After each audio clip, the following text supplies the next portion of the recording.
Entonces, en la clase pasada terminamos el capítulo 3 hablando de el ejemplo de Israel, entendiendo que el ejemplo de Israel es como una enseñanza para nuestras vidas y que todo ese proceso que vivió el pueblo de Israel en el desierto es un símbolo o un tipo o una alegoría que trata de enseñar cómo nosotros debemos vivir para Cristo, cómo nosotros debemos caminar en el desierto y sobre todo cómo nosotros tenemos acceso a ese reposo. El pueblo de Israel fue llamado a ingresar a la tierra prometida, fue llamado a entrar en la tierra prometida. La promesa de Dios era que los introduciría en una tierra que fluía leche y miel. Atravesaron el desierto, pero no atravesaron el desierto con fe. Ellos recibieron una promesa de parte de Dios, pero no creyeron en esa promesa. Iban por el desierto renegando, murmurando, quejándose y adjudicándole a Dios malas intenciones, diciendo que Dios los había sacado de Egipto para matarlos de hambre, para dañarlos en el desierto, para matar a sus hijos y a sus esposas y que murieran de hambre en el desierto. Todo eso fue un continuo proceso de endurecimiento de sus corazones por la amargura, por la incredulidad, por la murmuración. Sus corazones se endurecieron, tentaron a Dios, dijeron, ¿será que Dios está con nosotros, sí o no? Y todo ese proceso hizo que ellos no pudiesen entrar en la tierra de Canaán y toda esa generación quedó condenada a vagar por el desierto por 40 años, dando vueltas en el desierto hasta que todos murieron, exceptuando a Josué y a Caleb, que sí creyeron en su corazón que Dios los iba a introducir en esa tierra. Una tierra que era una bendición para ellos, ellos la veían como un mal, ellos la veían como un castigo de Dios, la veían como algo peligroso, como algo malo en gran manera. En el informe que aparece en el capítulo 13 de Números, el informe de los 12 espías, estos espías decían que la tierra de Canaán era una tierra que se tragaba a sus moradores y que ellos se percibían a sí mismos como langostas y a los habitantes de Canaán como gigantes. Entonces, no podían verse a la luz de la palabra de Dios, no podían recibir las promesas de Dios, no podían confiar, no podían creer en las promesas de Dios, en la fidelidad de Dios, y tampoco podían descansar ni refugiarse en el poder de Dios, a pesar de que Dios les había mostrado en un sinnúmero de veces toda su gloria, toda su grandeza y todo su poder, pero ellos simplemente no creyeron, endurecieron el corazón, se amargaron, pecaron contra Dios, renegaron, murmuraron, maldijeron y finalmente quedaron vagando en el desierto. El autor del libro de Hebreos toma esta experiencia para mostrarnos que hay creyentes que por su incredulidad no pueden entrar al reposo del Señor. Y hablábamos del reposo del Señor como un estado de descanso, de plenitud, de aquel que sabe que el Señor Jesucristo hizo todo en la cruz del Calvario para su bienestar, para su salvación, para su redención, para su perdón, para su glorificación y que todo está completo en Cristo Jesús y por tanto podemos descansar. Y aunque tengamos dificultades y aunque tengamos fallas y aunque a veces caigamos, el reposo de el Señor Jesucristo, el reposo de creer y confiar en que la obra de Él es completa, es perfecta, es un estado de paz, es un estado de plenitud, es un estado de tranquilidad al cual no todos los creyentes ingresan y de eso se trata este estudio, de cómo entrar en ese reposo, de cómo aprender a descansar en la obra del Señor Jesucristo. Y por eso el autor de Hebreo expone toda la grandeza de la obra del Señor Jesucristo, todo el poder que tiene el Señor Jesucristo, todo lo que se desplegó por parte de Dios, de su gracia, de su bondad y de su poder. para que nosotros podamos entender que nada ni nadie nos puede separar de su gracia, de su amor, de su misericordia, de su bondad, para que podamos permanecer tranquilos y seguros en Él. Entonces, ahora pasamos al capítulo 4, donde el autor de Hebreos va a hablarnos de la superioridad de Cristo con respecto a Josué. ¿Y en qué consiste esa superioridad de Cristo? Bueno, el gran Josué se conoce como el gran capitán de los ejércitos de Israel, que tuvo el honor y el privilegio de introducir a el pueblo de Israel a las generaciones que nacieron de aquella generación que murió en el desierto. Recuerden, los que van a ingresar a la tierra de Canaán son de la generación que salió de Egipto, nada más Josué y Caleb, porque también Aarón y Moisés murieron en el camino. Y ahora hay una generación nueva que va a ser introducida en la tierra de Canaán, en la tierra de la bendición, en la tierra de la abundancia, en la tierra del descanso y en la tierra del reposo.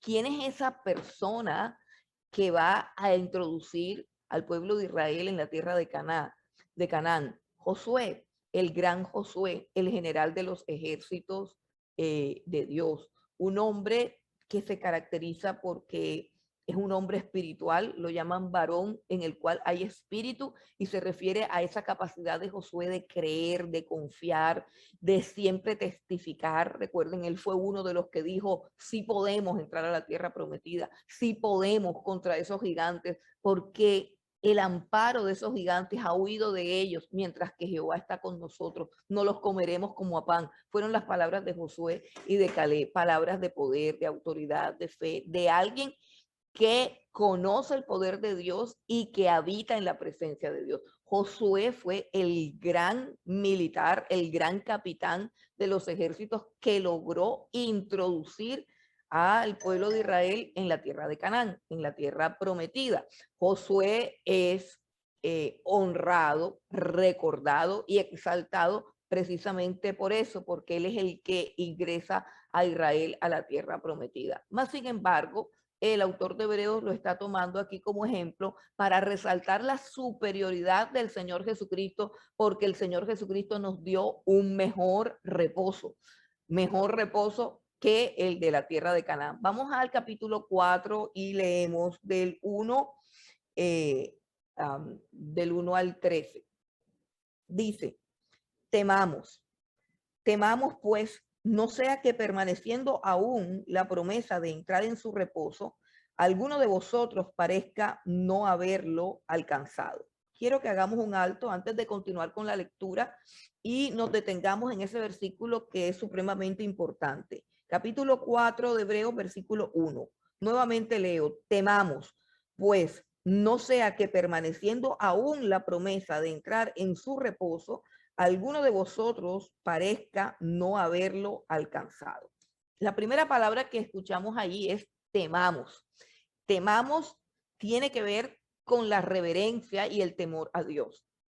La Biblia condena todo tipo de temor como un pecado de incredulidad con respecto a Dios. No debemos temer a los hombres, no debemos temer a las circunstancias, no debemos temer a la adversidad, no debemos temer a ninguna potestad, no debemos temer absolutamente a ninguna cosa que haya sido creada. Pero la Biblia nos enseña en todo el Antiguo Testamento y en el Nuevo Testamento, que hay algo que se llama el temor a Dios, que no es un miedo a ser destruido, que no es un miedo a ser acabado, sino que es un temor reverente a causa de que conocemos la grandeza, la santidad, la justicia, la omnipotencia, los atributos de Dios, la fidelidad de Dios, la misericordia de Dios, y conociendo a Dios en toda su grandeza, en toda su magnitud, en todo su poderío, lo normal es que sintamos un temor reverente,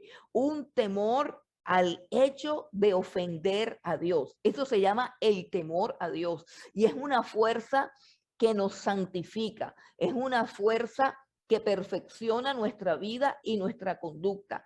El temor a Dios es parte de la adoración. Adoramos a Dios al temerle porque reconocemos que Él es más fuerte que nosotros, que Él es más grande que nosotros, que sin su gracia y su favor no podemos existir, que si nosotros eh, hiciésemos enojar a Dios, sería algo terrible, sería algo espantoso, que la paz de nuestra vida consiste en que Dios nos ha perdonado, en que Dios nos ha aceptado, en que Dios nos ha prometido guardarnos hasta el final y que sin Él no somos nada. Ante tal conocimiento del amor, repito, de la grandeza, del poderío, de la omnipotencia, de la majestad de Dios, de la santidad de Dios, todo creyente debe experimentar un temor reverente. Ese temor reverente que nos hace enderezar nuestro camino. Ese temor reverente que nos inquieta a ser mejores personas cada día. No para alcanzar la salvación, sino precisamente porque hemos alcanzado salvación. El temor reverente hacia un Dios que ha tenido una misericordia infinita de nosotros y ha perdonado nuestros pecados y nos ha hecho un llamamiento santo para que habitemos en su presencia, para que participemos de su santidad. Entonces ese temor reverente es el que nos lleva a tomar nuestra salvación como algo sagrado, como algo precioso, como algo que tiene que cuidarse, como algo que tiene que atesorarse y darle el suficiente valor, algo que no puede ser tratado con negligencia, algo que no puede ser tratado con descuido. ¿Por qué? Porque es supremamente valioso. Eso se llama temor de Dios. Ahora, dice, temamos, pues, no sea que permaneciendo aún la promesa de entrar en su reposo, está hablando ahora de otro reposo que no tiene que ver con Canaán. El reposo de la tierra de Canaán fue algo que ya pasó, pero ahora encontramos que el autor de Hebreos ha citado unos textos y específicamente unos salmos de David, donde se anuncia un reposo para el pueblo de Dios, un nuevo reposo para el pueblo de Dios. Y está hablando en un término presente. Dice que permanece aún la promesa de poder entrar en su reposo. Es decir, que en este momento hay una invitación divina, que en este momento hay una puerta abierta delante de Dios para entrar en el reposo. Y como está hablando de un hoy y no de un futuro, no de un mañana, es claro que este reposo no se refiere al cielo, no se refiere a la ciudad celestial, no se refiere al milenio, no se refiere a una dispensación que está por venir, no. Es un reposo que es ofrecido para el creyente ahora, que está siendo ofrecido ahora. Es un reposo que está en la eternidad, pero que se manifiesta a nosotros en el mismo momento en que Dios nos alcanza, en que Cristo sale a nuestro encuentro, en el mismo momento en que conocemos a Dios. Hay una oferta divina de poder entrar en el reposo.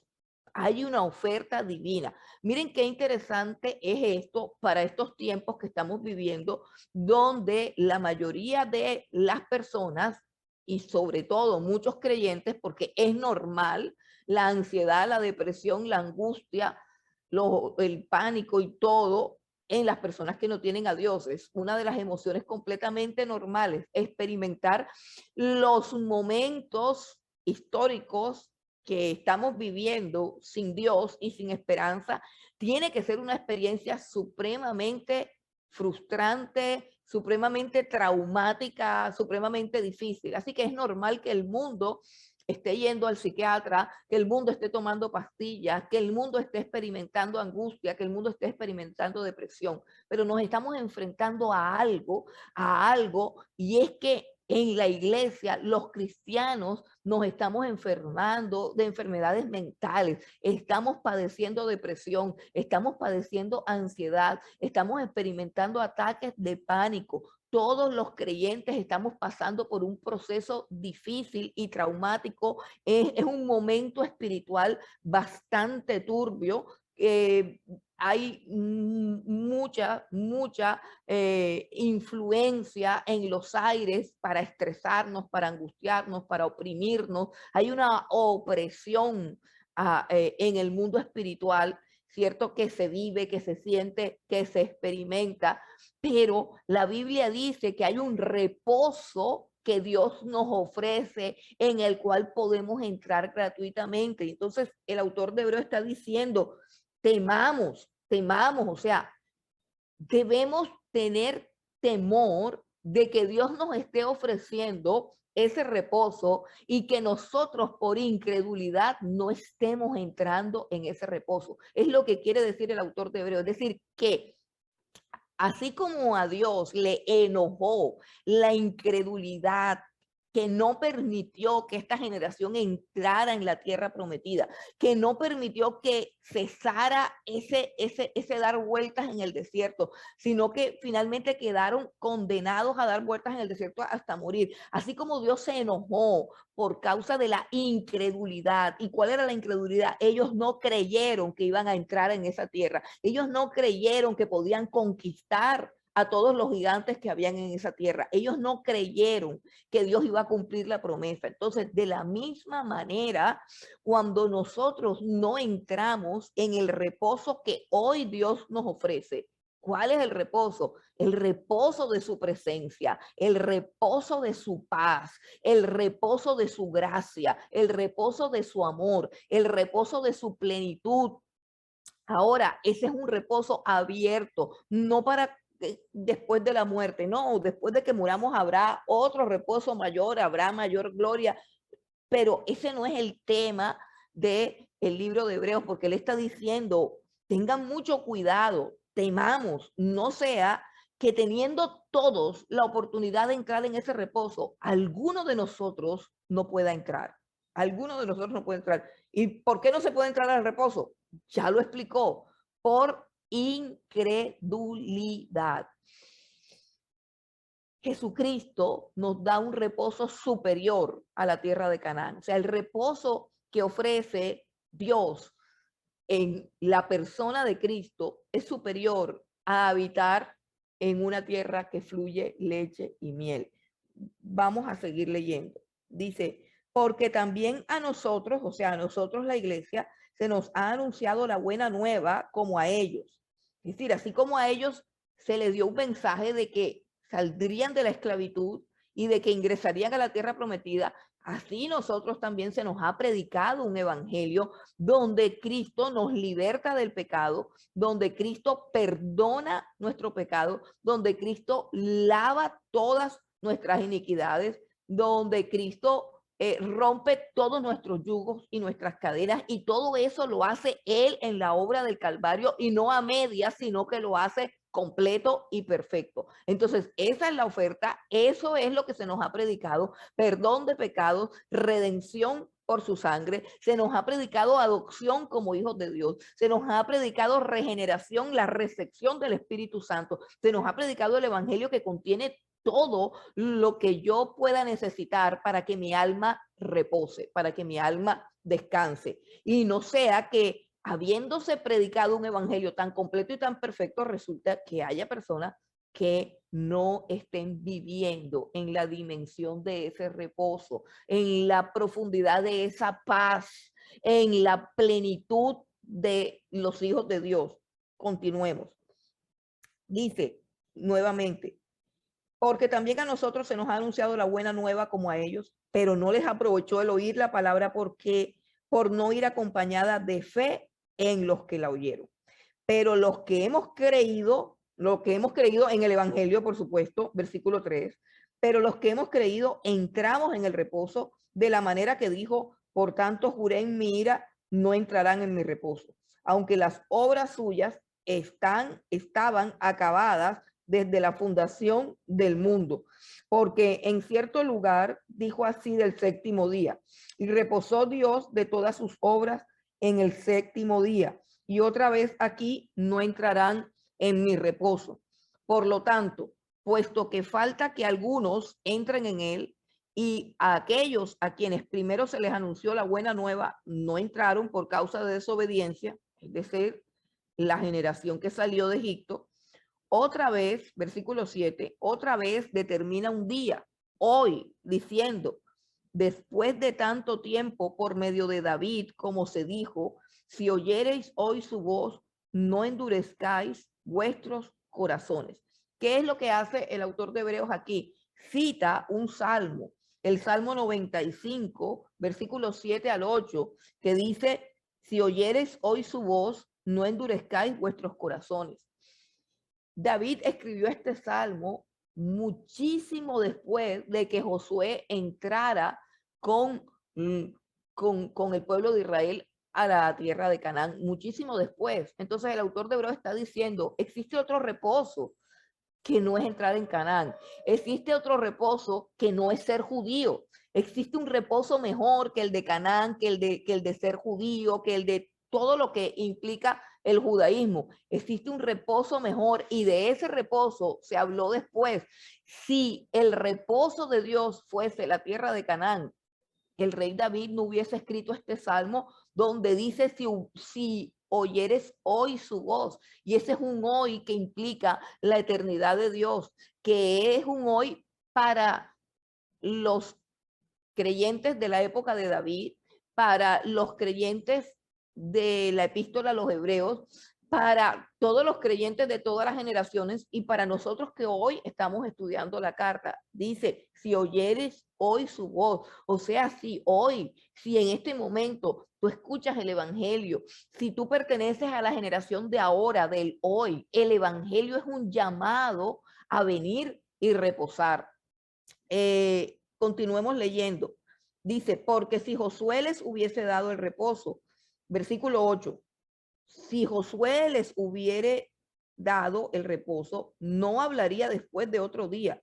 Por tanto, queda un reposo para el pueblo de Dios, porque el que ha entrado en su reposo también ha reposado de sus obras como Dios de las suyas. Esto es importante, hermanos, porque una de las cosas que Dios anhela es que nosotros, el pueblo de Dios, entre en su reposo.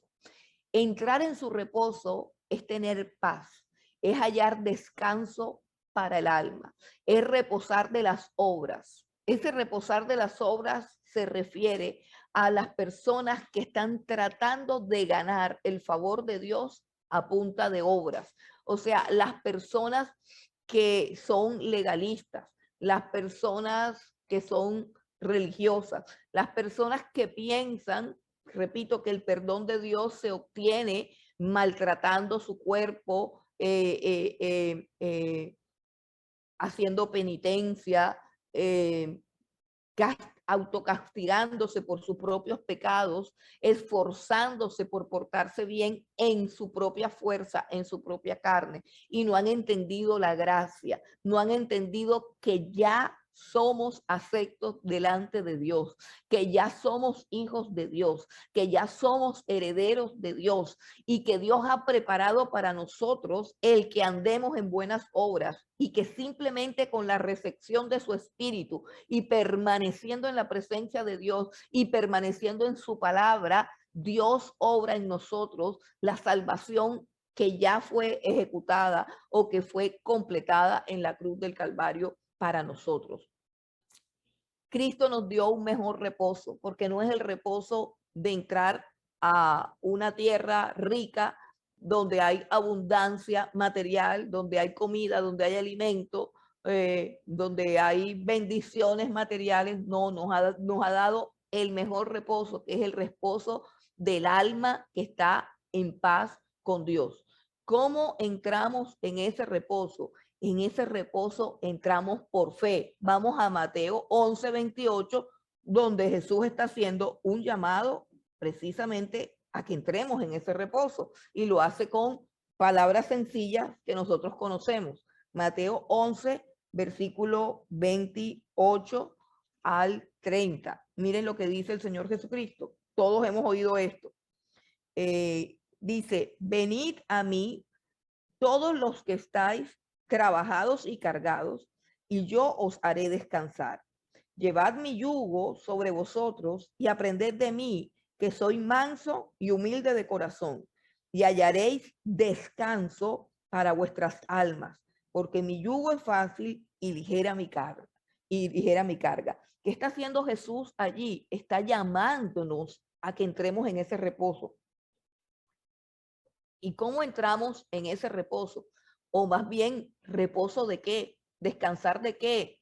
Precisamente descansar de tantas cargas que tenemos, de la culpa, del pecado, de la esclavitud al pecado, de llevar sobre nuestros hombros el peso de nuestros errores, el peso de nuestras equivocaciones, el peso de nuestro pasado, el peso de nuestro pecado, el peso de no poder hacer lo que queremos, sino lo que no queremos, de una vida frustrada, de una vida llena de esclavitud. Jesús nos llama y lo que nos ofrece es que nos ofrece reposo, nos ofrece descanso. Así que cuando hablamos de entrar en el reposo, se refiere a entrar en un proceso de intimidad con Dios a través del Señor Jesucristo, a través de arraigarnos, afianzarnos, aferrarnos a la persona del Señor Jesucristo. Es un reposo de nuestras obras, de tal manera que podemos descansar sabiendo que Cristo perdonó todos nuestros pecados, que Cristo nos libertó de nuestra condición de esclavitud al pecado y sabiendo también que Cristo es quien obra en nosotros el querer como el hacer, o sea, que Él es el que obra en nosotros, que aborrezcamos el pecado, que amemos la santidad, que seamos cada día mejores personas, o sea, Cristo obrando en nosotros, todo eso. ¿Y qué significa eso? Que yo tengo que descansar en Dios, que yo tengo que confiar en Dios, porque no es por mis obras, sino por la obra de redención de Cristo en la cruz del Calvario. Esa es una verdad fundamental de la fe cristiana. Vamos a mirar algunos textos significativos que hablan del descanso de las obras. En Romanos capítulo 3, vamos al versículo 20. Romanos 3, 20 dice así: ya que por las obras de la ley ningún ser humano será justificado delante de él, porque por medio de la ley es el conocimiento del pecado. Y pasemos al capítulo 4 del mismo libro de Romanos, capítulo 4, el versículo 6. Dice: como también David habla de la bienaventuranza del hombre a quien Dios atribuye justicia sin obras, diciendo: bienaventurados aquellos cuyas iniquidades son perdonadas y cuyos pecados son cubiertos. Bienaventurado el varón a quien el Señor no inculpa de pecado. ¿Y por qué Dios no nos inculpa de pecado si nosotros pecamos, si somos pecadores? Porque Él pagó el precio de nuestros pecados en la cruz del Calvario, pagó el castigo por nuestros pecados y nos ha transmitido su justicia, la justicia perfecta de Cristo. Fue imputada a nosotros que somos pecadores. Vamos al capítulo 11 de Romanos para mirar otros textos. Capítulo 11 de Romanos, versículo 6 dice: y si por gracia, ya no es por obras. De otra manera, la gracia ya no es gracia. Y si por obras, ya no es gracia. De otra manera, la obra ya no es obras. ¿Qué quiere decir esto? La salvación es por gracia, no es por obras, no es por obras. Bueno, es el reposo de nuestras obras. Y algo supremamente importante es el reposo de Dios. Fíjense que el texto que escogió el libro de Hebreos es un salmo que dice, Dios está hablando y Dios dice: por tanto juré en mi ira que no entrarían en mi reposo, que no entrarían en mi reposo. Quiere decir que es el reposo de Dios, a donde Cristo nos llama, a donde Cristo nos invita, a donde Cristo nos introduce, es algo que se llama el reposo de Dios. ¿Por qué el reposo de Dios? Porque es el reposo que le pertenece a Dios. La Biblia dice que el inventor del reposo es Dios, porque en el día séptimo Dios reposó de todo lo que hizo, de toda su creación. reposo de Dios, de la creación, muestra lo sagrado que es para Dios este reposo, porque simboliza la plenitud y la perfección del carácter de Dios. El reposo de Dios es algo de su carácter, es algo de su santidad. Dios no se altera, Dios no se preocupa, Dios no enloquece, Dios no comete locuras. Dios vive en un completo reposo, en un completo dominio, en una completa paz, en un completo dominio de sí mismo, en una completa paz. Por un lado está ese reposo de Dios, que es un estado al cual Dios nos invita. Entonces, hay algo interesante en esto. Vamos a ponerlo en un ejemplo más práctico. Yo creo que estoy hablando con personas que oran. Y también creo que estoy hablando con personas que viven aquí en la tierra, con los pies puestos en la tierra. Y si nosotros vivimos en esta tierra, siempre vamos a ser personas que en un momento dado vamos a experimentar conflictos, tribulaciones, adversidades y angustias.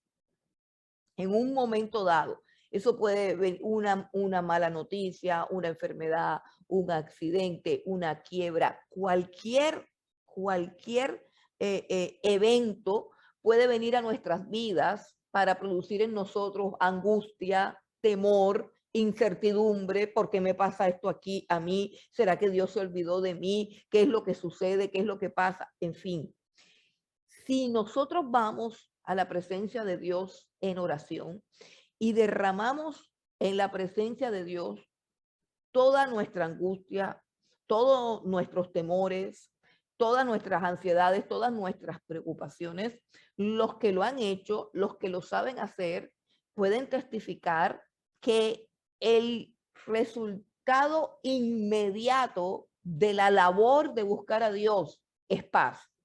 Aún no se ha resuelto el problema, pero el resultado inmediato de buscar la presencia de Dios es paz. Dios prometió una paz que sobrepasa todo entendimiento. ¿De dónde proviene esa paz? Esa paz proviene del mismo. Jesús dijo, mi paz os doy. Yo no la doy como el mundo la da. ¿Qué quiere decir eso? Que la paz es algo que pertenece al carácter de Dios. Es un atributo de Dios, es algo del carácter del Señor Jesucristo, y el Señor Jesucristo está ofreciendo esa paz.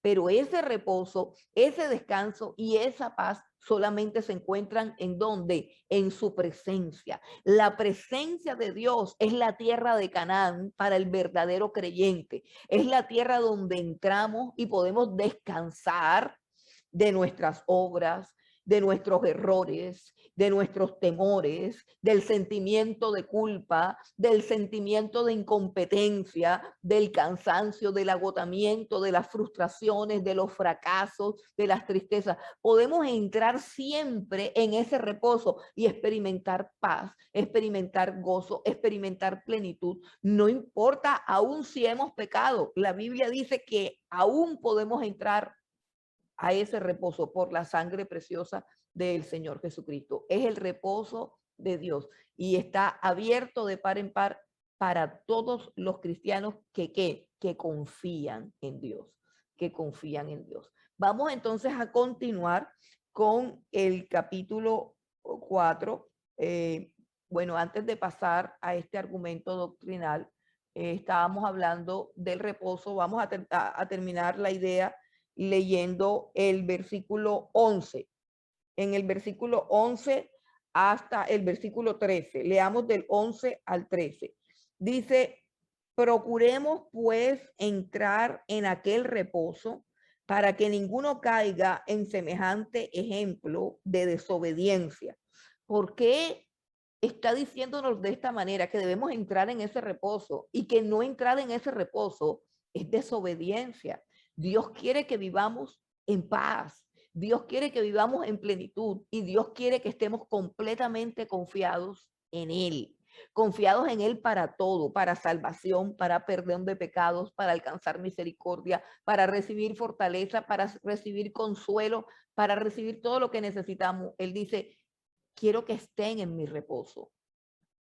Es casi lo mismo que decir, quiero que estén en mi presencia, quiero que gocen de mi paz, quiero que confíen en mí, quiero que crean en que yo estoy haciendo las cosas y que las cosas son perfectas porque yo las hago y yo las termino. Lo que yo comienzo, lo termino. Entonces dice, procuremos entrar en aquel reposo.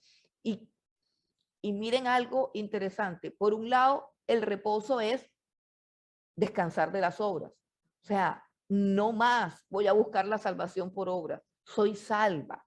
No necesito hacer nada para encontrar la salvación que me fue regalada por gracia en la cruz del Calvario. Allí lo tengo todo, absolutamente todo. Perdón de pecados, vida nueva. Entonces yo digo, no, pero todavía cometo errores, todavía fallo, todavía me equivoco. Sí, todos esos pecados los cargó el Señor Jesucristo en la cruz del Calvario. Nosotros tenemos un problema con el tiempo. Nosotros tenemos un problema con el tiempo. ¿Por qué? Porque nosotros creemos, y ojalá que no vayan a interpretar, a malinterpretar lo que estoy diciendo, pero nosotros creemos que cuando nos convertimos, por ejemplo, nos convertimos el 17 de diciembre del 2005.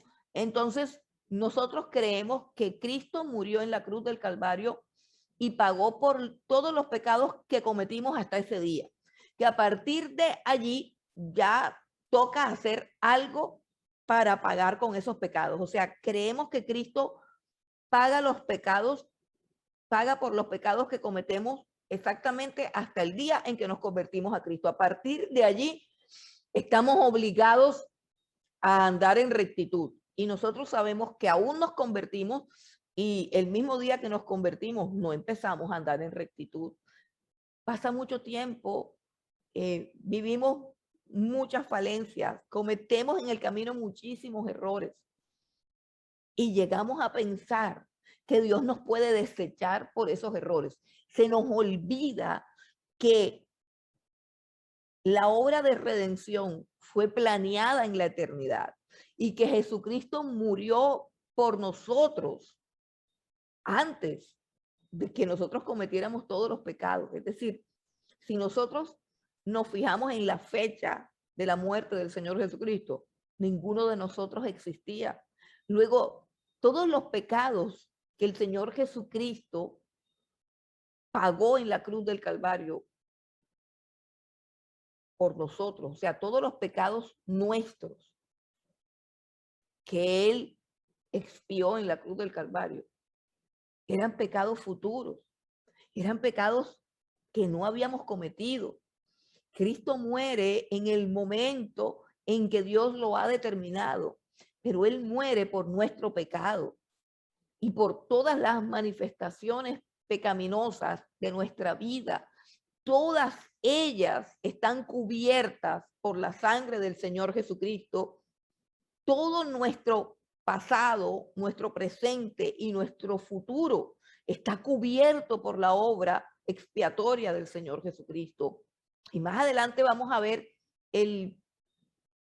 la función sacerdotal de Cristo y la magnitud de Cristo en su función sacerdotal para interceder por nosotros. Pero una de las cosas que tenemos que creer es que estamos completos en Jesús, que somos perfectos en Él, que somos justos en Él. Y si todo esto es en Él, pues el único esfuerzo que tenemos que hacer es agarrarnos de Él, estar en Cristo. Es decir, todo lo que yo necesito fluye de mi comunión con Cristo. La paz, la plenitud, el perdón, la restauración, el gozo, la alegría, la fortaleza, el amor, la mansedumbre, la humildad, todo lo que yo necesito para vivir en santidad fluye como una fuente continua de la persona de Jesús. De tal manera que ese procuremos pues entrar en aquel reposo, quiere decir procuremos estar siempre en su presencia. Procuremos siempre buscar al Señor. Y procurar buscarlo es un acto de fe. ¿Por qué? porque muchas veces no lo buscamos a causa de nuestras fallas y de nuestros errores. Muchas veces la incredulidad contamina nuestra conciencia y pensamos que porque esta mañana fallamos, no debemos acercarnos a su trono, que no tenemos un concepto claro de todo lo que Él nos ha dado. Se nos ha olvidado escuchar su voz, se nos ha olvidado lo que, perdón, lo que dice el Evangelio. Entonces, fe es caminar. ¿Qué tenía que hacer el pueblo de Israel? Caminar hacia la tierra prometida. Eso era fe. ¿Qué tengo que hacer yo como creyente que ha escuchado el Evangelio? Caminar hacia Jesús. Si Él me dice, vengan a mí los que están trabajados y cargados, y yo los haré descansar. Fe es simplemente ir a Él, procurar ir a Él. Entonces dice, procuremos pues entrar en aquel reposo para que ninguno caiga en semejante ejemplo de desobediencia. Versículo 12, porque la palabra de Dios es viva y eficaz y más cortante que toda espada de dos filos y penetra hasta partir el alma y el espíritu, las coyunturas y los tuétanos, y discierne los pensamientos y las intenciones del corazón. Y no hay cosa creada que no sea manifiesta en su presencia. Antes bien, todas las cosas están desnudas y abiertas a los ojos de aquel a quien tenemos que dar cuenta. ¿Qué nos está diciendo aquí el autor de Hebreos? Que la palabra de Dios es una herramienta para examinar nuestra vida y para saber si de verdad estamos o no estamos en ese reposo. A través de la palabra de Dios, nuestro corazón es desnudado, nuestro corazón es expuesto. Dice que la palabra de Dios es cortante, cortante como espada de doble filo, porque nuestro corazón es engañoso. Nosotros no nos conocemos. Nosotros decimos, sí, yo creo en el Señor Jesucristo, pero realmente cuando vienen las pruebas y las adversidades, temblamos de miedo y buscamos la ayuda de los hombres en vez de acudir corriendo a buscar el rostro del Señor. Y ahí se muestra que realmente no hemos creído en Dios como nuestro único y suficiente Salvador. Y implica Salvador de todo, Salvador en cuanto a que nos salva del pecado, de la muerte, de la condenación, pero que también nos salva de cualquier tipo de adversidad, dificultad, del enemigo, de todo lo que quiera levantarse contra nosotros. Jesús es nuestro amplio y suficiente Salvador. Y si yo estoy completamente segura en Él y conozco que su obra es perfecta, yo acudo a Él en todo tiempo, acudo a Él cuando me atacan, acudo a Él cuando caigo, acudo a Él cuando desmayo, acudo a Él cuando tengo miedo, acudo a Él cuando tengo dudas, acudo a Él en todo momento. Él es ese eterno reposo al cual puedo entrar con libertad. Pero la palabra de Dios alumbra mi conciencia y me muestra las áreas pecaminosas de mi vida. Es un espejo, es una espada, es algo que atraviesa mi alma, mi conciencia y mi corazón y me muestra realmente, me desnuda delante de Dios. Pero dice que es viva y eficaz. O sea, la palabra de Dios es viva y eficaz, significa que puede darme vida y que es eficaz para quitar de mí el pecado, para quitar de mí la maldad, para guiarme por caminos de justicia, para guiarme por caminos de verdad. Entonces, ¿qué es lo que qué es lo que está diciendo el autor de Hebreo? Utilicemos todas las herramientas para entrar a ese reposo, a esa tierra prometida. ¿Cuál es nuestra tierra prometida? La presencia de Dios, la paz de Dios, el gozo de Dios, la fortaleza de Dios. Él dice que Él aumenta las fuerzas de aquel que no tiene ninguna. O sea, yo requiero de fe para creer todas esas cosas, pero la fe es la que me va a llevar a buscarlo a Él y pedirle que aumente mis fuerzas. La fe es la que me guía en oración y la palabra es la que activa mi fe porque es la palabra la que dice, Él multiplica las fuerzas. Y cuando yo leo esa palabra y mis fuerzas se han agotado, la palabra de Dios actúa como una guía que me muestra mi condición y me muestra lo que Dios me ofrece. Despierta mi fe y a través de esa fe yo tomo tomo la decisión de ir a esa presencia, de buscar al Señor en oración, de buscarlo a través de la palabra, de llenarme de su presencia y de su poder. Bueno, vamos entonces a continuar con la superioridad del Señor Jesucristo y entramos a una segunda parte de la superioridad. Recuerden que estamos viendo la primera parte de la carta que contiene un argumento doctrinal que Cristo es superior al judaísmo. Ahora, acabamos de terminar la parte que tiene que ver con que Cristo es superior en revelación, en cuanto a que nos reveló al Padre, en cuanto a que nos introdujo en su presencia, en cuanto a que nos concedió un reposo superior al de Josué, en cuanto a que nos bendijo de una manera superior a como Moisés bendijo al pueblo de Israel. Ya vemos en cuanto a la superioridad de Jesús para mostrarnos al Padre. Ahora vamos a hablar de la superioridad de Jesús en mediación. La palabra mediación tiene que ver con la actividad del sacerdote. El sacerdote es un mediador entre Dios y los hombres. Mediación es la capacidad, o más bien, digamos, la misión que tiene el sacerdote de mantener la relación entre Dios y los hombres en un estado de perfección. El sacerdote debe acercar a los hombres a Dios y debe acercar a Dios a los hombres. Esa es la función sacerdotal, ser un mediador entre Dios y los hombres. Y su función, repito, es en dos vías. Hay una vía en la cual él debe acercar a los hombres a Dios y hay otra vía en la cual él debe acercarle a Dios a los hombres. Así que él debe ser para los hombres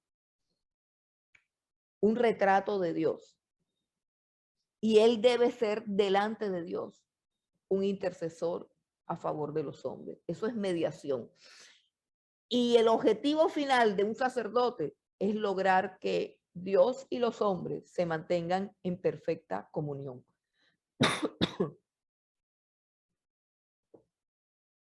Entonces vamos al capítulo 4, versículo 14. Leemos del 1 al, leemos del 14 al 16. Capítulo 4, 14 al 16. Son exactamente los últimos 4 versículos del capítulo 14, donde comienza el tema del sacerdocio de Cristo. Por tanto, teniendo un gran sumo sacerdote que traspasó los cielos, Jesús, el Hijo de Dios, retengamos nuestra profesión, porque no tenemos un sumo sacerdote que no pueda compadecerse de nuestras debilidades, sino uno que fue tentado en todo según nuestra semejanza, pero sin pecado. Acerquémonos pues confiadamente al trono de la gracia para alcanzar misericordia y hallar gracia para el oportuno socorro. Bueno, el sacerdocio del Señor Jesucristo es superior al sacerdocio levítico en su capacidad para acercarnos a Dios. ¿Por qué? Dice el versículo 14, que tenemos un gran sumo sacerdote que traspasó los cielos. El sacerdote levita, solamente el descendiente de Aarón, solamente traspasaba el velo que dividía el lugar santo del lugar santísimo en el santuario terrenal llamado tabernáculo, que era solamente una figura del santuario donde de verdad habita Dios, que es el cielo. ¿Y qué está diciendo aquí? Que Jesucristo traspasó los cielos, que Jesucristo en su función sacerdotal, recuerden, en su función de sacerdote de hombre, como sacerdote, Jesucristo no llegó al tabernáculo, no llegó a el lugar santísimo, llegó al mismo cielo, llegó a la misma presencia de Dios. Entró Jesucristo como sacerdote.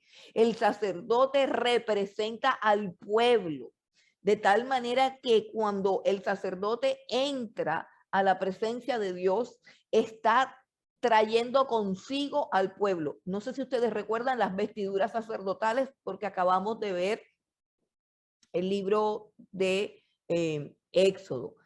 Pero en la vestidura sacerdotal había un éfod, que es un pectoral que tiene 12 piedras, y cada una de esas piedras simbolizaba a una de las tribus de Israel, de tal manera que el sacerdote cargaba en su pecho las 12 tribus de Israel, y también tenía unas hombreras, y en esas hombreras había también otras piedras, 6 piedras en la izquierda y 6 piedras en la derecha, las 12 tribus de Israel, cargándolas en los hombros y cargándolas en el pecho. El sumo sacerdote con este pectoral, con estas hombreras, entraba al lugar santísimo. ¿Qué significaba eso? Que al él entrar, entraba todo el pueblo que él estaba representando, el pueblo por el cual él estaba intercediendo.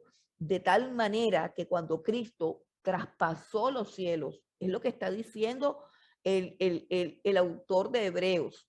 Y esto es lo que tenemos que creer. Esto es lo que tiene que alimentar nuestra fe. Esto es lo que tiene que determinar nuestra confianza, para no decir nunca jamás, yo oro pero siento que Dios no me escucha, yo oro pero siento a Dios lejano, yo oro pero siento que Él no está conmigo, yo siento que mis oraciones no pasan del techo. Esa es una sensación de incredulidad. Nosotros tenemos que creer que nuestras oraciones están depositadas en el mismo trono de Dios y están siendo escuchadas por los oídos de Dios, porque Cristo entró en el mismo cielo, traspasó los cielos, y cuando nosotros estamos con Cristo, nosotros también traspasamos los cielos. Así que lo importante es nuestra relación con Cristo, que estemos en Cristo, porque Cristo traspasó los cielos y nos colocó allí en ese lugar, de tal manera que nosotros podemos traspasar el cielo también. Estamos delante de Dios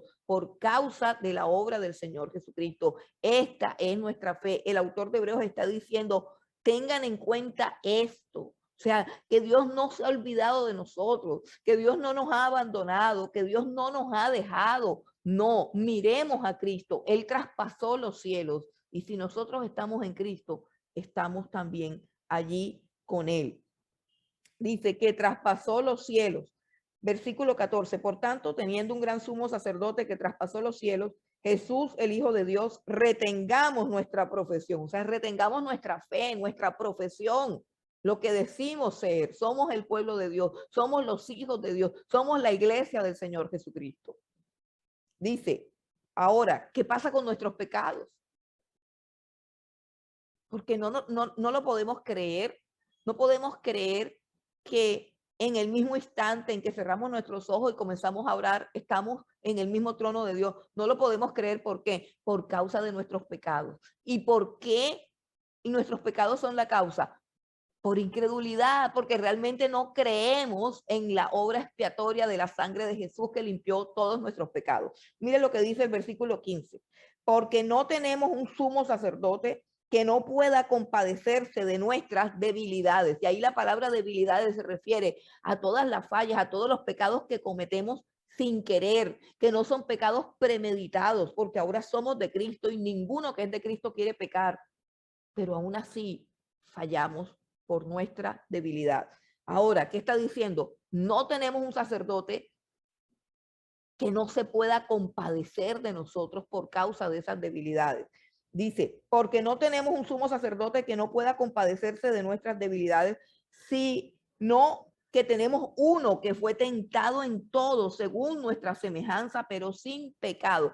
Cuando Cristo se hace hombre, es tentado 1000 veces por Satanás, y quién sabe por qué circunstancias más. Es tentado por los fariseos, por los escribas, por los que lo presionaban, por los que le hacían preguntas difíciles. Jesús vivió asediado por el pecado. El diablo lo estaba siempre instigando para pecar. Así que Él entiende la debilidad humana. Él entiende la condición caída, aunque en Él no hay esa condición caída. Aunque Él no pecó, nunca. Él conoce la debilidad de los hombres porque se hizo hombre, porque estuvo aquí en la tierra, porque habitó entre nosotros y conoció la naturaleza humana y conoció el poder del pecado sobre la carne de los hombres. Pero Él nunca pecó. Él pudo triunfar en la tentación. Recuerden las tentaciones del Señor Jesucristo. Recuerden que tiene 40 días de hambre y el diablo le dice, haz que las piedras se conviertan en pan. Mira todos estos tesoros.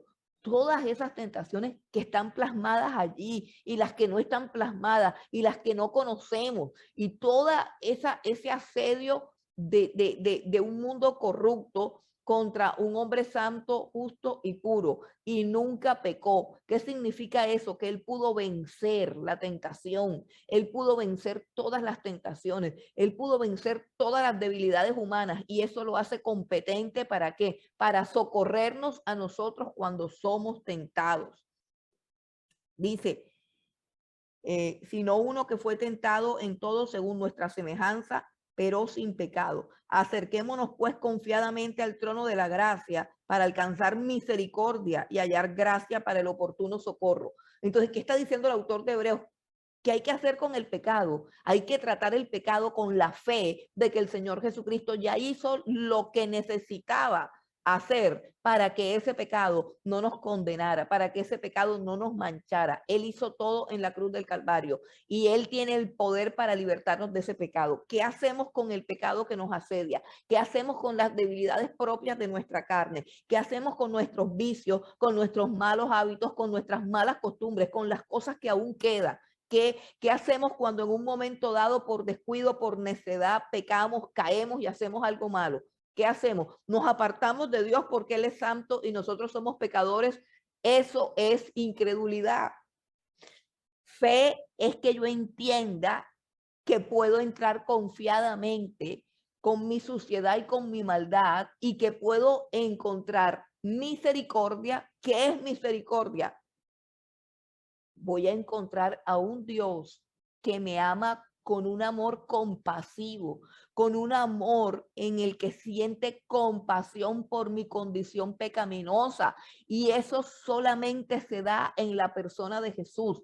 Si Jesús no estuviera como hombre y como mediador, yo tendría que enfrentar con mi pecado, tendría que enfrentarme a la ira de Dios, tendría que enfrentarme a la santidad de Dios, tendría que decir, como dijo Isaías, ay de mí que soy muerto, porque siendo yo un hombre de labios inmundos, mis ojos han visto al Rey. Entonces, no hay un mediador, no hay alguien que limpie mi pecado, no hay alguien que lave mi conciencia, no hay alguien que se compadezca de mi maldad, solamente está Dios en su santidad que aborrece el pecado. Pero gracias a nuestro gran sumo sacerdote, a Cristo, al Hijo de Dios que se hace hombre, que experimenta las debilidades de nuestra carne, que lucha contra el pecado que nos asedia a nosotros como seres humanos, que es tentado en una dimensión de mayor crueldad y de mayor intensidad que como fue tentado Adán.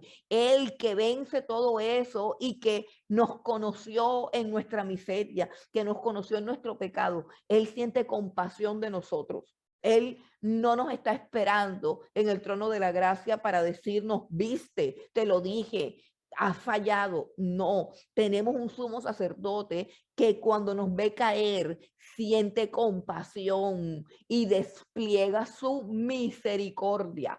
Fe es creer que eso es cierto. Fe es venir con mi pecado, venir con mi maldad, con la confianza de que voy a alcanzar misericordia. Misericordia es compasión. Es lo contrario de lo que debo alcanzar.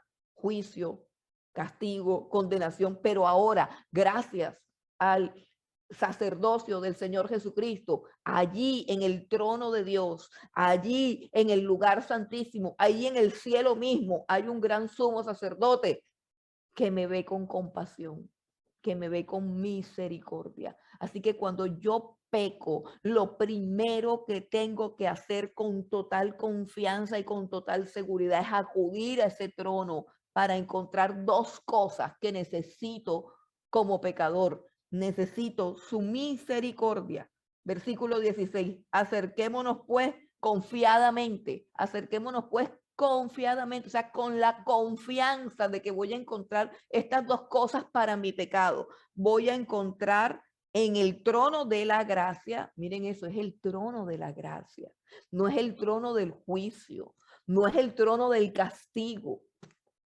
En otro tiempo será, la gracia se va a acabar, Jesucristo vendrá a la tierra, se levantará su trono y será un trono de juicio y será un trono de condenación y las almas serán echadas al infierno. Pero en este momento, el trono que está delante de nosotros, los que hemos creído en el Señor Jesucristo, es un trono de gracia. Escuche bien esa palabra, es un trono de gracia. Cuando usted cae, cuando usted se resbala, usted tiene acceso a un trono de gracia. Y hay dos cosas que emanan de ese trono de gracia por causa del sacerdocio de Cristo. Esas dos cosas son misericordia y oportuno socorro. Misericordia y gracia para el oportuno socorro. ¿Qué es misericordia? La misericordia es perdón de pecados. La misericordia es que Dios no me va a castigar. Eso es la misericordia.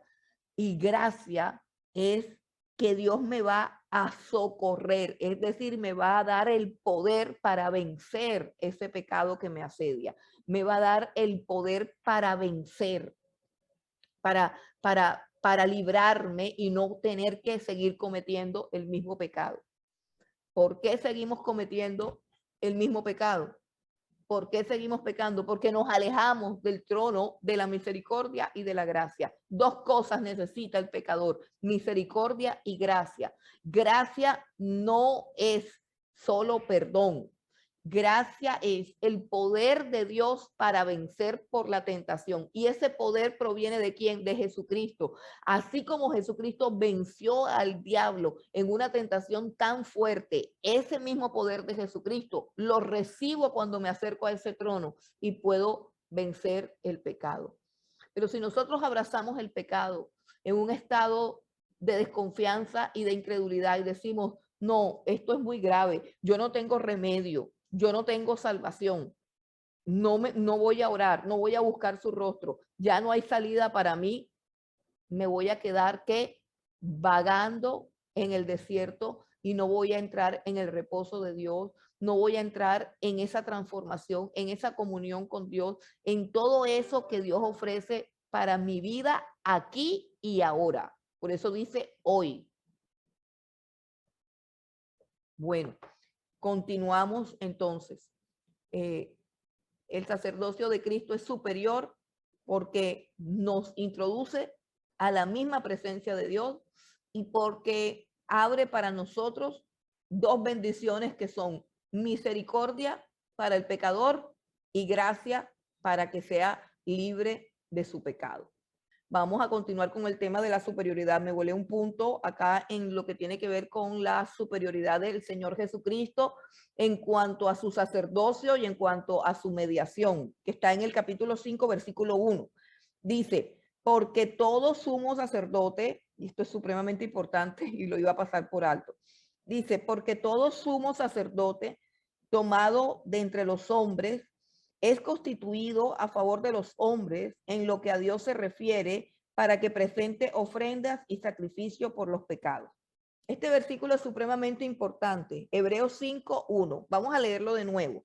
Porque todo sumo sacerdote tomado de entre los hombres es constituido a favor de los hombres en lo que a Dios se refiere para que presente ofrendas y sacrificio por los pecados. Miren esta idea. El sumo sacerdote es constituido siempre por Dios, siempre por Dios. Pero el oficio que recibe de parte de Dios es estar siempre a favor de los hombres.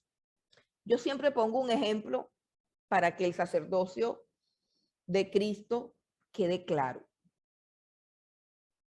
Imagínense que un hombre comete un crimen terrible y va a ser acusado, por supuesto, por ese crimen terrible que cometió. Pero la víctima de ese crimen contrata un abogado para que lo defienda. Es decir, él no tiene abogado, él no se puede defender, pero la misma víctima decide contratarle un abogado porque él no tiene quien lo defienda y le contrata un abogado. Y esa víctima pacta con el abogado que aunque sea él el que está pagando el abogado, ese abogado siempre debe estar a favor de la persona que cometió el crimen. Siempre lo debe defender, o sea, debe ser fiel a su defendido. Más o menos eso es lo que es el sacerdocio.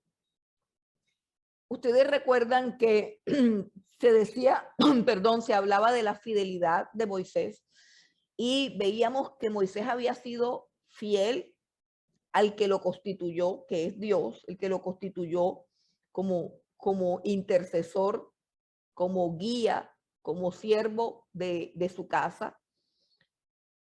Moisés fue fiel porque aun cuando Dios le dijo a Moisés, Moisés, yo no me soporto a este pueblo, yo quiero matarlos a todos y de tu descendencia levantar un pueblo nuevo. Y aun cuando Dios estaba diciéndole a Moisés esto, Moisés en ningún momento dejó de interceder a favor del pueblo. Eso se llama fidelidad. Y eso es lo que hace que Moisés haya sido fiel en toda su casa. Ahora va hablando del sacerdocio de Cristo y nos explican ese punto del sacerdocio, que el sacerdote es contratado por Dios, vamos a hablarlo así como si fuera un abogado, porque el sacerdote lo que hace es interceder a favor del pueblo, pero es contratado por Dios, o sea, es contratado por la otra parte, pero Dios le ordena al sacerdote que pase lo que pase, siempre defienda a esa otra parte. O sea, que nunca se ponga de parte de él para condenarlo, sino que siempre esté intercediendo por él. ¿Qué nos enseña esto acerca del Señor Jesucristo? Nos enseña una verdad gloriosa acerca de la mediación del sacerdocio de Cristo, y es que Cristo nunca nos va a acusar. Cristo nunca nos va a condenar. Óigase bien. Cristo nunca va a ser de acusador. Cristo nunca va a ser de condenador porque Él es nuestro gran sumo sacerdote para siempre. Él eternamente es quien intercede por nosotros, porque fue constituido por Dios para que haga exactamente eso. Dios lo constituyó como gran sumo sacerdote y si es un sacerdote fiel, estará siempre a favor de aquellos por los cuales intercede. Por eso es que el apóstol Pablo, en su carta a los Romanos, en el capítulo 8, uno de los textos más importantes de la Escritura, Romanos capítulo 8, el apóstol Pablo hace una pregunta retórica. Una pregunta retórica que dice, ¿quién acusará a los escogidos de Dios si Dios es quien los justifica? Vamos a Romanos capítulo 8 y vamos a ver esto que tiene que ver con la obra sacerdotal y expiatoria del Señor Jesucristo. No se refiere Romanos 8 solamente al sacerdocio de Cristo, sino a todo lo que Cristo hizo para perfeccionar nuestra salvación. Dice el capítulo 8 de Romanos, versículo 33. ¿Quién acusará a los escogidos de Dios? Dios es el que justifica. O sea, el que nos justifica es Cristo. Nos transfirió su justicia a nosotros gratuitamente. Nadie nos puede acusar. ¿Quién es el que condenará? Cristo es el que murió, o sea, el que pagó. O sea, ¿qué condena nos pueden dar por el pecado? La paga del pecado es muerte. Y la Biblia dice que Cristo murió en nuestro lugar. Luego ya pagamos por nuestro pecado. ¿Cómo pagamos? Cristo murió en nuestro lugar. Pagamos el precio del pecado, que es la muerte. Y la muerte de Cristo es el pago de nuestra deuda delante de Dios. Entonces dice, ¿quién es el que condenará? Cristo es el que murió, más aún el que también resucitó, el que además está a la diestra de Dios, el que también intercede por nosotros. O sea que, ¿quién nos puede acusar? Por supuesto, esa es una pregunta retórica. Todos sabemos quién nos puede acusar. Hermanos, el único que nos puede acusar es el diablo. Por eso no acuse a ningún hermano de la iglesia, porque ese oficio es el oficio de Satanás. Él llega al trono de Dios, él acusa a nuestros hermanos, él se llama el acusador, él nos acusa cuando fallamos, cuando nos resbalamos, cuando caemos, cuando vamos a donde no vamos, cuando hablamos lo que no debemos hablar. El diablo sube derechito a acusarnos. Por eso es que la Biblia dice, hijitos míos, no pequéis. Pero si alguno peca, abogado tenemos para con el Padre a Jesucristo. Entonces, esa es la dinámica del asunto. Pecamos y inmediatamente Satanás sube a acusarnos delante de Dios. Pero ¿quién está allá? Está Cristo. Cristo se levanta y dice, sí, mintió. Pero ¿cuál es la paga por la mentira? La muerte. Yo morí por él. Caso cerrado. Nadie nos puede acusar. El diablo ya conoce eso.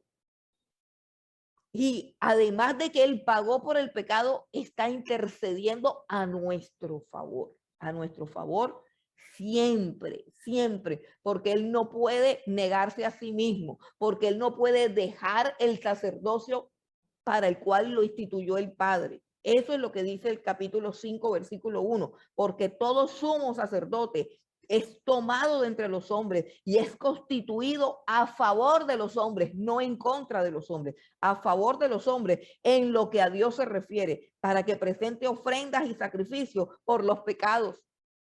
Y tenemos a un Cristo que ofrece su propia vida por nuestros pecados. Y él está ahí en el trono de Dios y dice, esta es la ofrenda por el pecado de Juan, esta es la ofrenda por el pecado de Clara, esta es la ofrenda, mi vida, mi muerte. Luego, Juan es inocente, la deuda de Clara está saldada, no hay juicio, no hay condenación contra ninguno de los que están en Cristo Jesús. Dice ahora el versículo 2, para que se muestre paciente con los ignorantes y extraviados, puesto que él también está rodeado de debilidad. Eso ya lo hablamos. El Señor Jesucristo fue tentado en todo y conoció la debilidad de la carne. Como Dios no conoce la debilidad. Dios no conoce la debilidad. Dios no sabe lo que es debilidad. Dios es el Todopoderoso. Pero la segunda persona de la Trinidad se hizo hombre y participó de la debilidad para poder ser un perfecto y eficaz sumo sacerdote. Es decir, para poder entender la debilidad, para poder compadecerse de nuestra debilidad y para poder interceder por nuestra debilidad y para poder librarnos a nosotros de esa debilidad porque él también la venció. Bueno, versículo 3, perdón. Hebreos 5:3. Y por causa de ella, o sea, por causa de la debilidad de él, y por causa de ella debe ofrecer por los pecados, tanto por sí mismo como también por el pueblo. Es decir, esta es la función de un sacerdote normal, de un sacerdote humano, de un sacerdote, bueno, Cristo también es humano, pero me refiero de un sacerdote levita. Los sacerdotes descendientes de Aarón tenían que ofrecer una ofrenda por su propio pecado. Es decir, ellos primero tenían que limpiar su propio pecado y luego tenían que limpiar el pecado de la congregación. Ellos, como ellos también eran pecadores, pero eran sumos sacerdotes, tenían que ser santos. Entonces ellos presentaban una ofrenda por su pecado y luego que esa ofrenda era aceptada delante de Dios y luego que ellos ya habían santificado o expiado su propio pecado con esa ofrenda, entonces era que podían ofrecer una ofrenda por los pecados de la congregación. Esa era la labor sacerdotal. Y dice el versículo 4, y nadie toma para sí esta honra, sino el que es llamado por Dios, como lo fue Aarón. Nadie puede ser sumo sacerdote, sino Dios tiene que llamarlo y tiene que constituirlo. O sea, nadie puede ofrecerse. Yo quiero ser sumo sacerdote. No, porque eso es demasiado alto y demasiado digno. Entonces, es Dios el que designa quién es el sumo sacerdote, y en el caso del sacerdocio del Levítico del Antiguo Testamento, designó a Aarón y a sus primogénitos. Esos recibieron ese llamado. Pero ahora, comparándolo con Cristo, versículo 5 dice, así tampoco Cristo se glorificó a sí mismo haciéndose sumo sacerdote, sino el que le dijo, tú eres mi hijo, yo te he engendrado hoy. Como también en otro lugar dice, tú eres sacerdote para siempre, según el orden de Melquisedec, y cita el Salmo 2 y el Salmo 110.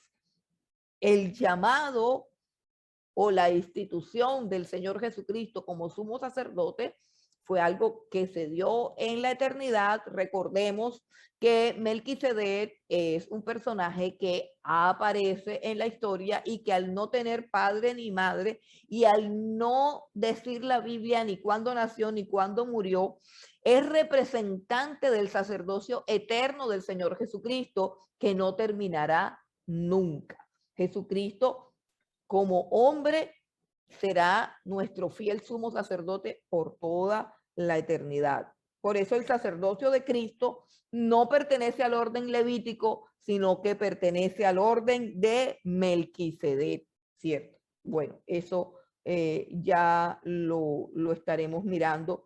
Melquisedec era sacerdote y también era rey. Así también Cristo es sacerdote y es rey, sin principio de días. Cristo no es creado, Cristo no comenzó a existir el día que nació. Cristo es el eterno verbo, el eterno Hijo de Dios que asume la naturaleza humana. Bueno, versículo 7. Ahora va a hablar de la perfección de Cristo como sacerdote. ¿Recuerdan lo que acabamos de decir? El sacerdote levita tenía primero que ofrecer una ofrenda por su pecado, porque él tenía que santificarse para poder santificar al pueblo. Pero mire lo que pasa con Cristo. Dice, y Cristo en los días de su carne, ofreciendo ruegos y súplicas con gran clamor y lágrimas al que le podía librar de la muerte, fue oído a causa de su temor reverente. Se refiere a la súplica de Jesús en el Getsemaní. ¿Recuerdan cuando el Señor Jesucristo se va a enfrentar a la muerte y le dice, Padre, si es posible, pasa de mí esta copa? Luego, Señor, que se haga tu voluntad. Él es escuchado en su angustia y en su clamor, porque aunque pasó por la muerte, resucitó de la muerte. Dios escuchó su clamor reverente y Dios lo levantó de entre los muertos. Ahora, en cuanto a la ofrenda que él ofrece, dice, versículo 8, y aunque era hijo, por lo que padeció, aprendió la obediencia. Y habiendo sido perfeccionado, vino a ser autor de eterna salvación para todos los que le obedecen, y fue declarado sumo sacerdote según el orden de Melquisedec. Los otros sacerdotes ofrecían un cordero, ofrecían un animal macho, sin defecto, etcétera, etcétera. Jesucristo ofreció su propia vida, una vida de un hombre hecho perfecto a través del sufrimiento y a través de la obediencia. Es decir, Jesucristo tuvo que obedecer hasta un punto en que la obediencia le costaría su propia vida. Por eso dice Pablo en Filipenses que se humilló de tal manera que estando en la condición de hombre, asumió la condición de un siervo, y estando en la condición de un siervo, se hizo obediente hasta la muerte y muerte de cruz. Esta obediencia de Jesús, que fue probada con el sufrimiento, que fue probada con el dolor, cuando él en el Getsemaní puede contemplar todos los sufrimientos que vienen sobre él, Dios le da una visión de esa copa de la ira de Dios por el pecado del mundo que él se tiene que beber a pesar de que es inocente, y él puede comprender todo el dolor que va a experimentar en su cuerpo, en su alma y en su espíritu. Él puede comprender todo el dolor de la muerte, él puede comprender todo el dolor del alma, de sentirse traicionado, ultrajado, vejado, despreciado, difamado, calumniado, despreciado, todo ese dolor del alma, y también puede comprender el dolor espiritual porque sabe que cuando el pecado de la humanidad repose sobre él, el Padre lo dejará solo, y por eso es que él clama, Dios mío, ¿por qué me has abandonado? Y experimenta por primera vez en su existencia eterna, experimenta por primera vez la ausencia del Padre, una cosa horrenda y terrible para el Hijo de Dios que ha habitado siempre en la eternidad en la presencia de Dios. Entonces, este Jesús obedece a un punto de muerte y dolor, y esta obediencia perfecta que es probada con el sufrimiento y con el dolor, lo constituyen a él el hombre perfecto. Él es el hombre perfecto una vez que obedece a Dios en todo, que obedece al Padre en absolutamente todo, aun cuando ese todo implica su dolor y su muerte. Esa obediencia perfecta, esa obediencia completa hace de él un hombre perfecto. Y si él es un hombre perfecto, entonces la ofrenda que él le trae al Padre es la ofrenda de su propia vida, que es más valiosa que aquel cordero que ofrecían los sacerdotes levitas, machos, sin defecto. Ahora es la ofrenda de una vida perfecta, de una vida santa. Por lo tanto, su sacerdocio, es decir, la función sacerdotal es traer una ofrenda para pagar el pecado de la congregación, del pueblo por el cual estamos intercediendo. Pero los sacerdotes levitas no pudieron satisfacer la justicia divina porque solamente traían un animalito que era un símbolo del Cordero perfecto. Por eso es que Juan el Bautista, cuando ve a Jesús, dice, he aquí el Cordero de Dios que quita el pecado del mundo, porque Él es el Cordero perfecto, es la vida perfecta y valiosa que cubre la deuda infinita de nuestros pecados. Todos nuestros pecados y todas nuestras maldades valen mucho menos que la santidad y la justicia perfecta de Cristo, que es ofrecida como una ofrenda sacerdotal ante el trono de Dios. Y Dios acepta esa ofrenda, acepta ese pago y nos declara a nosotros inocentes, justificados, libres de nuestra condena, libres de nuestra maldad. La obra sacerdotal del Señor Jesucristo es perfecta. Es la base y el fundamento de nuestra fe. Y si yo creo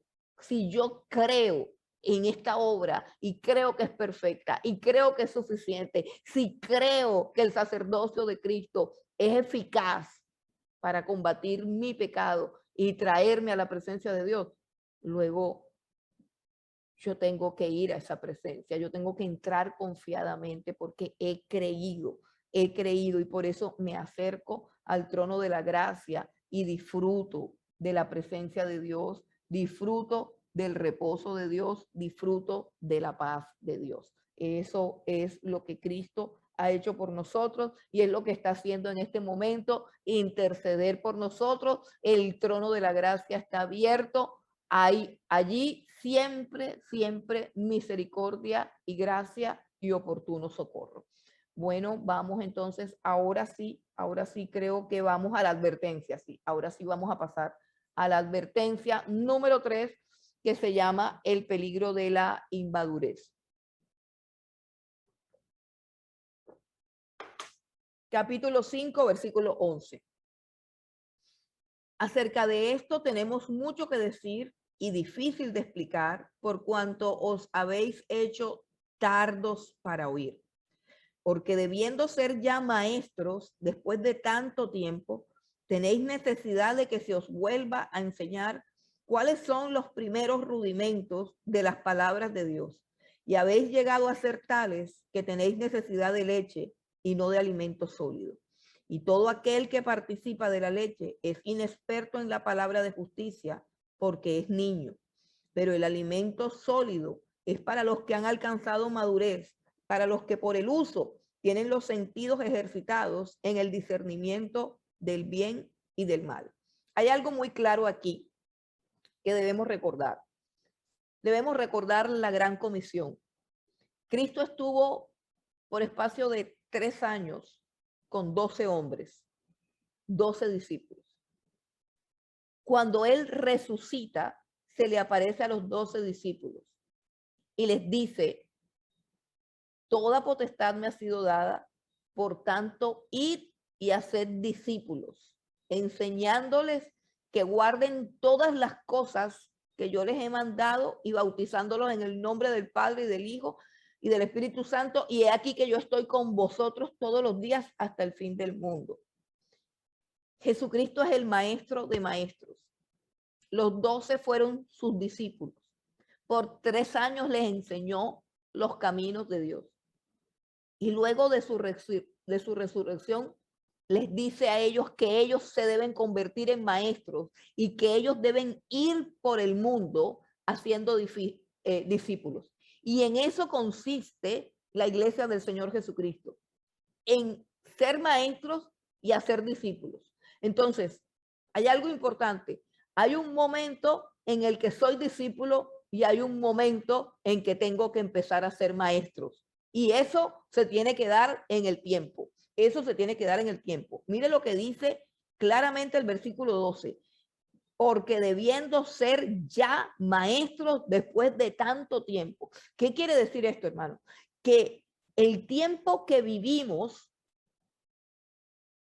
conociendo a Dios a través de su palabra, a través de los maestros que él ha puesto, porque él mismo constituyó a unos apóstoles, a otros profetas, a otros evangelistas y a otros pastores y maestros para la edificación de los santos. Es decir, cada uno de nosotros tiene que tener maestros, tiene que tener pastores, tiene que tener profetas, tiene que tener líderes que les han enseñado, que los han discipulado, que los han guiado, que les han enseñado la palabra. Y en el transcurrir del tiempo, usted tiene que conformarse o convertirse en un maestro. No estoy hablando del ministerio de maestro, es decir, yo no estoy hablando de que usted tiene que fundar una escuela y convertirse en un maestro. No, estoy hablando de que usted tiene que crecer y que madurar. ¿Qué es un maestro aquí? ¿Qué es un maestro aquí? Un maestro aquí es alguien que ha conocido la palabra de Dios y que ha aprendido a practicarla. Ya es un maestro. ¿Por qué? Porque su vida y su conducta, que está regida por la palabra de Dios, es una luz que enseña a los demás cómo se debe vivir. A ese tipo de maestro. Escuche, este texto no está hablando de los 5 ministerios, pastores y maestros, que está en Efesios capítulo 4. No, este texto está hablando del nivel de madurez que debe adquirir todo creyente a lo largo del tiempo, después de que está estudiando la palabra, después de que está buscando el rostro de Dios, después de que está soportando todas las disciplinas y las pruebas que Dios en su soberanía y en su infinita misericordia quiera enviarles. Después de tanto tiempo, dice, cada uno de nosotros tiene que ser un maestro, pero no un maestro que tiene un grupo de 12 a los cuales les enseña la cartilla de la iglesia. No, un maestro es aquel que ya ha aprendido a caminar conforme a la palabra. ¿Qué dice el discipulado? ¿Qué dice la gran comisión? Por tanto, id y haced discípulos, enseñándoles que guarden. No dice enseñándoles todo lo que yo les he mandado. No, enseñándoles que guarden. O sea, la enseñanza del discipulado tiene como propósito que aprendamos a obedecer todo lo que Cristo ha ordenado, es decir, que aprendamos a vivir de manera diferente al mundo y en concordancia con la palabra de Dios, un estilo de vida que habla por sí solo. Cada uno de nosotros debe ser maestro en esa área y eso se llama madurez. La madurez del creyente se da y se manifiesta en la conducta, que es coherente con qué, con la doctrina, con lo que conoce de la Biblia. Eso se llama madurez. ¿Qué es lo contrario de madurez? Tener la cabeza llena de conocimientos y seguir viviendo una vida contraria a lo que nosotros supuestamente creemos de la palabra de Dios. Vamos a leerlo nuevamente en la advertencia. Versículo 14. Pero el alimento sólido es para los que han alcanzado madurez. Ahora, ¿qué es madurez? Para los que por el uso tienen los sentidos ejercitados en el discernimiento del bien y del mal. O sea que hay algo interesante. Cuando nosotros aprendemos la palabra de Dios, cuando escudriñamos la palabra de Dios, cuando se nos enseña la palabra de Dios, esa palabra llega primero a nuestro intelecto. Pero esa palabra, acabamos de leer, es viva y eficaz. Es cortante como una espada de doble filo. Ella tiene que quedarse en nuestro corazón. Ella tiene que quedarse ahí atesorada y convertirse en una ley que nos guía por el camino. Entonces, a lo largo de nuestra vida, la manera como percibimos nuestro entorno, las circunstancias que nos rodean, personas que vienen a nuestra vida, situaciones que experimentamos a diario, momentos, qué sé yo, salgo, tomo el autobús, manejo, la manera como manejo, la manera como respeto o no respeto el semáforo, la manera como trato a la persona que está intentando atravesar la calle, la manera como llego a mi oficina, si llego tarde, si llego temprano, la manera como hablo de mi jefe, la manera como testifico, o sea, todo lo que yo soy, comienza a cambiar porque por causa de esa palabra, mis sentidos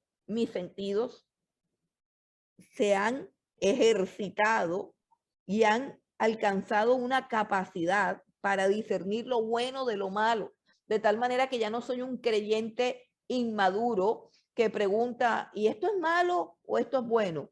No, sino que soy una persona que tiene discernimiento, que sabe escoger lo bueno y sabe desechar lo malo. Y todo eso se ha producido por un estudio de la palabra que no se ha quedado en el intelecto, sino que ha descendido al corazón y que controla nuestra conducta y nuestras decisiones. Cuando la palabra de Dios comienza a controlar nuestras decisiones y decimos, a este lugar no voy, a este lugar sí voy, de esta conversación participo, de esta no participo, este programa me contamina, este programa no lo veo, esta situación no es buena para mí.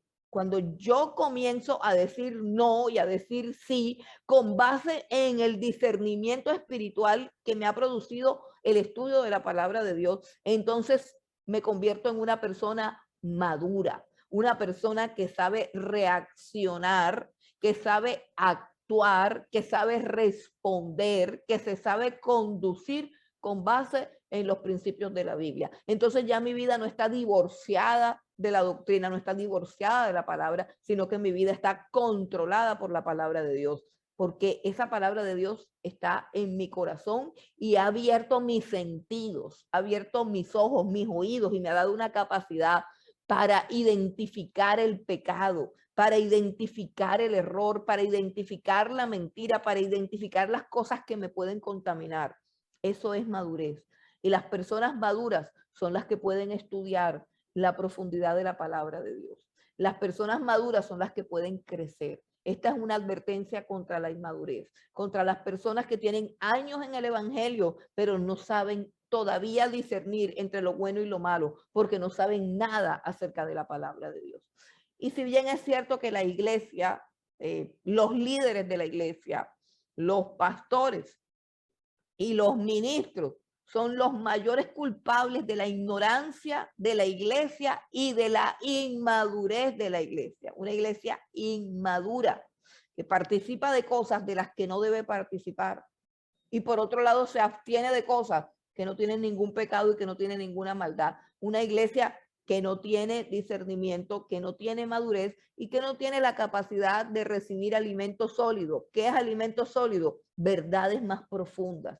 ¿Qué es lo que sucede aquí? El autor de Hebreos está diciendo, yo tengo muchas cosas que decirle, pero ustedes no tienen la capacidad de entenderlas. ¿Por qué? Porque son unos niños inmaduros, como dice la carta a los Efesios en el capítulo 4, que Dios ha constituido. Vamos al capítulo 4 de Efesios para que entendamos esa progresión de crecimiento. Efesios capítulo 4, versículo 11. Y él mismo, o sea, Jesús, y él mismo constituyó a unos apóstoles, a otros profetas, a otros evangelistas, a otros pastores y maestros, a fin de perfeccionar a los santos para la obra del ministerio, para la edificación del cuerpo de Cristo. Esa es la función de los ministerios, perfeccionar a los santos para la obra del ministerio. Óigase bien, perfeccionar a los santos para que los santos hagan la obra, o sea, no para que los santos queden sentados, no. La obra, el trabajo de los 5 ministerios de Cristo, que Cristo da a los hombres aquí en la tierra, pastores, maestros, profetas, evangelistas, la función de ellos es perfeccionar a los santos para que esos santos sean competentes para la obra del ministerio, o sea, para que no se queden sentados en una silla, sino para que hagan la obra, para que le sirvan a Dios. Eso es madurez. Versículo 13, hasta que todos lleguemos a la unidad de la fe y del conocimiento del Hijo de Dios, a un varón perfecto, a la medida de la estatura de la plenitud de Cristo, para que ya no seamos niños fluctuantes, llevados por doquiera de todo viento de doctrina, por estratagema de hombres que para engañar emplean con astucia las artimañas del error. Eso es inmadurez. Los cristianos que solamente van de allí para acá y que no profundizan en la palabra de Dios, sino que creen a los vientos de doctrina. ¿Qué son los vientos de doctrina? Creencias no bíblicas que se ponen de moda en la iglesia, se ponen de moda. Yo tengo rato que no visito muchas iglesias así, pero hay tantas modas en las iglesias, modas, inventos, cosas que no son bíblicas y que tienen a los creyentes como unos niños tontos. Dile al que está a tu lado. Unas tonterías, hermanos, que no quiero enumerar. La doctrina de los pactos, la doctrina de las primicias, la doctrina de muchas cosas,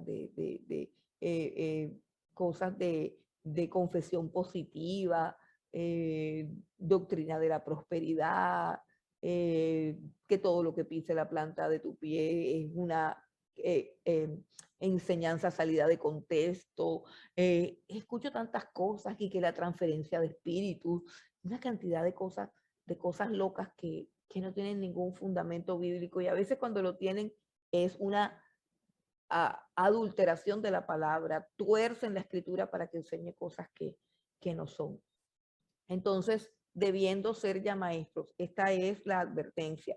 Entonces, no hemos terminado con la advertencia. El capítulo 6, vamos al capítulo 6 porque ahí es donde termina la advertencia en el 6:3. Vamos a leer 6 del 1 al 3. Dice, por tanto, dejando ya los rudimentos de la doctrina de Cristo, vamos adelante a la perfección, no echando otra vez el fundamento del arrepentimiento de obras muertas, de la fe en Dios, de la doctrina de bautismos, de la imposición de las manos, de la resurrección de los muertos y del juicio eterno. Y esto haremos si Dios en verdad lo permite. ¿Qué está diciendo el autor de Hebreos? Que debemos avanzar en el conocimiento de las cosas de Dios. y dice que hay unas verdades que son básicas y enumera estas verdades y con toda seguridad, hermanos, que no nos parecen tan básicas, porque son verdades muy profundas. Y esto nos lleva a pensar qué clase de madurez está pidiendo el autor de esta carta, cuando él mismo ha considerado que estas doctrinas que está enumerando aquí son doctrinas básicas, fundamentales, son como tan elementales, son como las vocales, y que no debemos quedarnos ahí en las vocales, sino que debemos avanzar a cosas más profundas. Vamos a mirar las doctrinas que él enumeró como cosas muy fundamentales, como cosas que son rudimentos. Dice, por tanto, dejando ya los rudimentos de la doctrina de Cristo.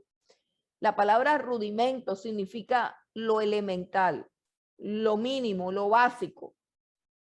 Se refiere a las vocales del alfabeto.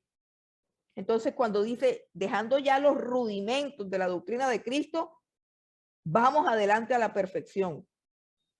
No echando otra vez el fundamento de él. Y aquí vienen las doctrinas que él considera rudimentos, o sea, doctrinas elementales. No echando otra vez el fundamento del arrepentimiento. El arrepentimiento es una doctrina fundamental, hermano. Pero yo personalmente enseño una y otra vez del arrepentimiento porque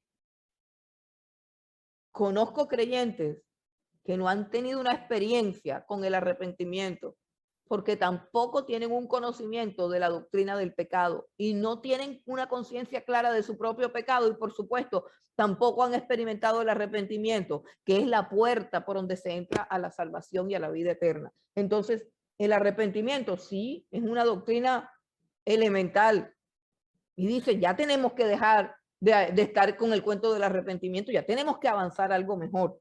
Arrepentimiento, dice arrepentimiento de obras muertas, es decir, de cosas malas que hicimos, pero que ya fueron perdonadas por la sangre de Cristo en la cruz del Calvario. Dice de la fe en Dios, de la doctrina de bautismos, ¿cierto? El bautismo es algo elemental. Y hay creyentes que tienen rato en el evangelio y todavía no han decidido bautizarse, como si eso fuera, eso es lo mínimo que se hace en el mismo momento de la conversión. De la doctrina de bautismo, de la imposición de manos. O sea, hay personas que no pueden vivir si no les imponen las manos. Necesitan que le impongan las manos. Esa es una doctrina rudimentaria. Sí, está bien. Hay momentos en que yo pongo manos, hay momentos en que necesitamos que nos toquen. Pero aquí el autor de Hebreos está diciendo que eso es elemental, que debemos avanzar a algo mejor. Imposición de manos, de la resurrección de los muertos y del juicio eterno. Dos doctrinas que para mí son profundas. Y él dice, debemos avanzar, debemos ir más allá. O sea, que él consideraba que esta iglesia era una iglesia inmadura, que esta iglesia solamente había aprendido leche y no había recibido alimento sólido y considera que estas doctrinas son leche, o sea, que son verdades elementales que todo creyente debe manejar y comprender a la perfección. Miren cuán grande camino nos hace falta por recorrer en el conocimiento de Dios, y esto es lo básico. Dice el versículo 3, y esto haremos si Dios en verdad lo permite. ¿Qué quiere decir? Avanzaremos en el conocimiento de Dios. Avanzaremos en el crecimiento espiritual. Y Dios nos llama a eso, a avanzar en la madurez, a crecer en el conocimiento, a increnar nuestros sentidos. Dice el versículo 14, pero el alimento sólido es para los que han alcanzado madurez, para los que por ¿el uso de qué? El uso de sus sentidos, para los que por el uso tienen los sentidos ejercitados en el discernimiento del bien y del mal. El apóstol Pedro, cuando escribe su primera carta, dice que debemos ceñir los lomos de nuestro entendimiento. Es decir, tenemos que hacer un esfuerzo intelectual para leer la palabra de Dios y para comprenderla. Y en ese esfuerzo intelectual, que es lo que nos toca a nosotros, está la iluminación del Espíritu Santo de Dios. O sea, lo que nosotros no podemos entender, el Espíritu de Dios nos iluminará, pero nosotros tenemos que poner de nuestra parte en ejercitar nuestros sentidos. Es decir, yo pongo la vista, yo pongo el oído, yo pongo la mente, yo pongo el entendimiento, yo dispongo el tiempo y yo me entrego al ejercicio de escudriñar la palabra de Dios. Y el Espíritu Santo sopla sobre mí, me ilumina y me muestra esas verdades y las sella en mi corazón y me da crecimiento y me da la capacidad de discernir el bien del mal.